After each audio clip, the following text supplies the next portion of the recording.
Welcome back to Mass Appeal, everyone. If you are a parent or a leader of any sort of that, it's important to remember the things that you do and say could influence the behaviors of those around you. So today, Ken Dolan-Del is here to walk us through what exactly, I love this term, the imaginary videotape is and how it can really help you out. Not only if you are a parent, but like we were talking about, if you are an employee, an employer, this is really effective. But first off, what is it?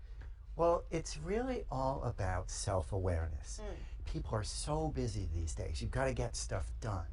And moving quickly from one thing to the next, I've found in my consulting and coaching practice that the term imaginary videotape is very helpful because we're all used to videotaping. As Danny said, we're being videotaped right now. We know what it is. Right now. We know what it means. We want to look our best when we're on videotape. Sure.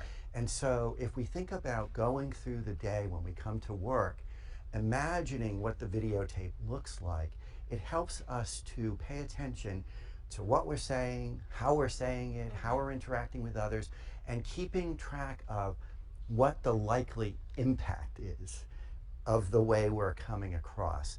It also very nicely inserts a moment's pause before we interact to think about all of that, to think about what's my tone? What if I'm going to be receiving challenging advice or challenging news? Sure. Am I going to hear that in a diplomatic, statesperson-like way instead of impulsively responding? That's the kind of thing that, and I've heard people who are working with me say this over and over again, that theme, that thought stays with them and it's helpful. And it's just the concept of thinking that someone is always watching and that someone is always seeing what you're doing really does make you think about what you do on a day-to-day basis or even hour-by-hour basis. Now, we have a lot of topics to get through, so I wanted to discuss some really important tools for parents, employees, whoever. I mean, this really could apply to anyone. It's important to remain calm even if you have other feelings. Even if you're excited, you're angry, you're upset, you want to remain civil. Yes. You want to have a normal speaking tone.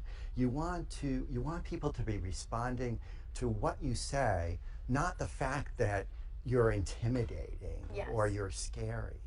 And you want to speak it to people in a way that they are going to feel like they can tell you more, that you're approachable, that you're listening carefully. And in fact, you want to be listening carefully. It also applies when you're giving anybody feedback. Yes, that's so huge. If you are watching the ways that the people who report to you are behaving in a meeting, which you should do if you're the supervisor, and you want to give some constructive feedback afterwards, you want to be very specific. And so you don't want to say you were confused and disorganized. That's name calling. Yeah. Instead, you want to say, if you're praising a person, you'd say, look, it was great. You came to the meeting, you told us what we were going to be talking about today, you raised the important questions, you helped us move along, you gave a great summary, excellent work. That's the way and that, if you're using that imaginary videotape, you can do that. It's important to also not take things so personal.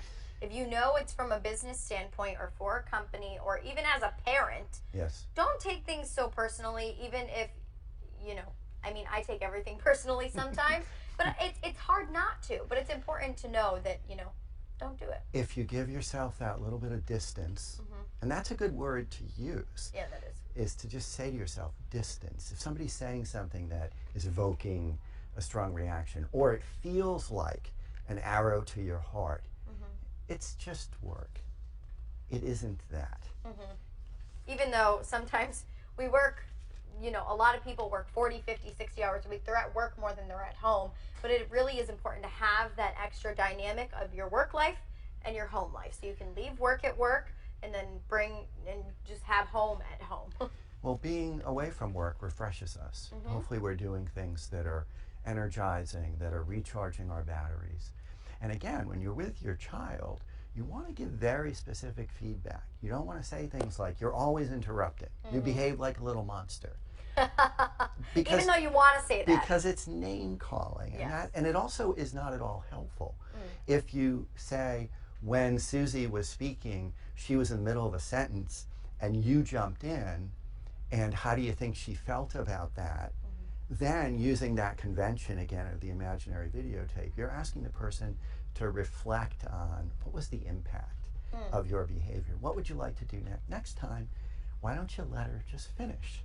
Everybody likes to finish what we have to say before somebody else shares what they're thinking. I think this is such a great topic because a lot of people can learn from this in all walks of life. Ken, it is always such a pleasure having you here. Great talking with you, Lauren. Nice being here. Thank you so much for coming on, and we will have these tips for you guys right on our website on mymassappeal.com.